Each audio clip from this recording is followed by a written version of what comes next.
So you got the guy.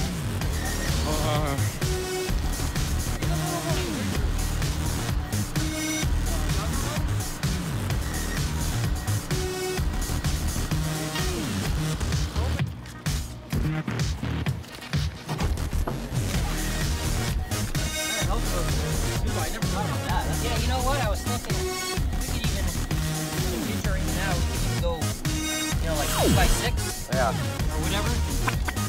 That way it has no gas. Or what? It has something to hold on to. Yeah. We're gonna have to pull out those, probably gonna have to cock it to get the bottoms out. What? We're gonna have to cock it. Oh, yeah, never mind. Go do the other one.